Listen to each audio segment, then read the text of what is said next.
Mogadishu under siege, Al-Shabaab advancing, Somalia's capital on the brink of collapse. How did an entire nation reach this precipice? And why does the world seem powerless to halt the march of a relentless terrorist group, prepared to cross the front line of a collapsing state?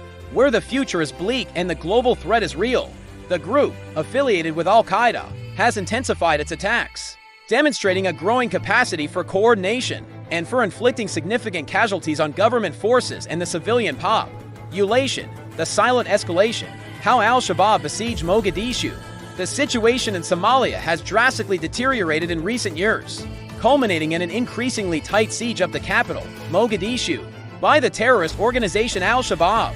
This escalation didn't come out of nowhere. Somalia has been plagued by decades of civil war, the absence of a strong central government, and failed external interventions. Al-Shabaab emerged from this chaos, exploiting institutional fragility, widespread poverty, and resentment against foreign powers to recruit members and expand its territorial control.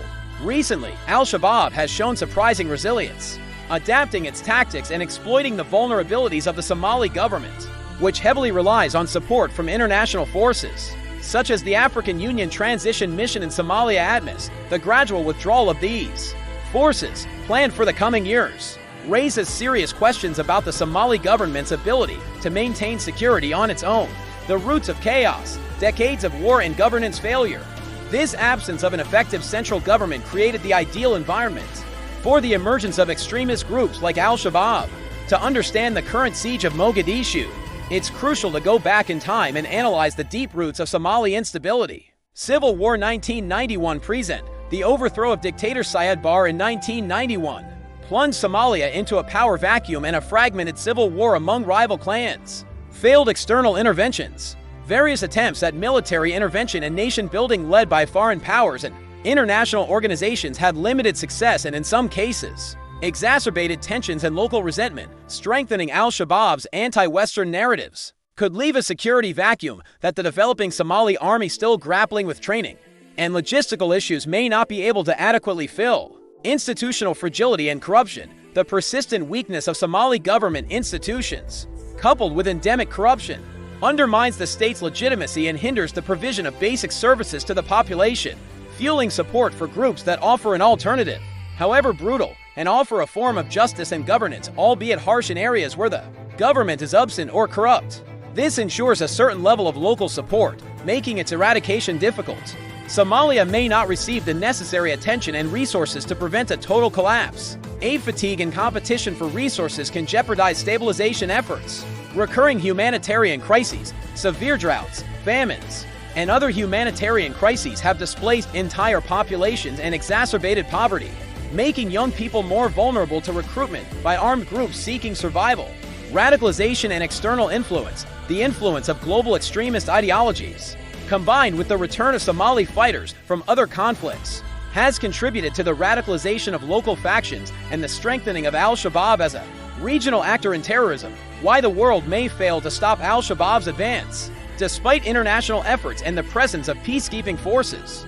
There are worrying reasons to believe that the world may not be able to prevent Al-Shabaab from consolidating its control and potentially overthrowing the government in Mogadishu. ATMIS withdrawal. The planned gradual withdrawal of African Union troops who have played a crucial role in maintaining security, local support, and exploitation of grievances. Al-Shabaab has demonstrated a remarkable ability to embed itself in local clan dynamics, exploit grievances. The specter of a collapsing state, controlled by a relentless terrorist group, is a real threat that could have significant global consequences. The front line in Somalia is not just a humanitarian crisis, it's a turning point in the global fight against terrorism.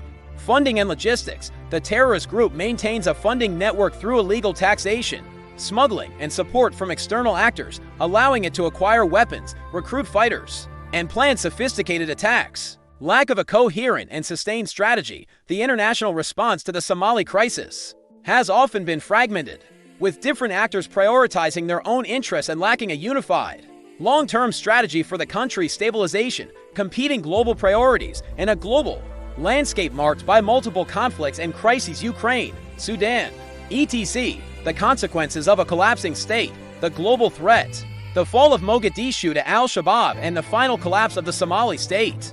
would have devastating consequences not only for the local population but for the entire region and global security. Safe haven for terrorism. A Somalia controlled by Al-Shabaab would become an even larger safe haven for international terrorism, allowing the group to plan and launch attacks against neighboring countries and potentially against Western targets. Regional instability. Somalia's collapse could destabilize the entire Horn of Africa region, encouraging other extremist groups and fueling cross-border conflicts. Amplified humanitarian crisis. Al-Shabaab's control over Mogadishu would exacerbate the already severe humanitarian crisis, hindering aid delivery and putting millions of lives at risk.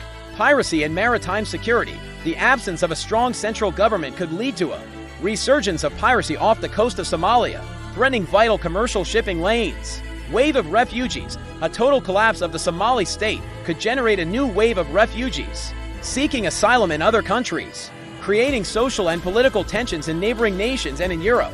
The situation in Mogadishu is a grim warning. Al-Shabaab is winning, and the international community seems to be struggling to find an effective response. Do you believe there is still time to prevent Somalia from becoming a safe haven for global terrorism? Let me know in the comments.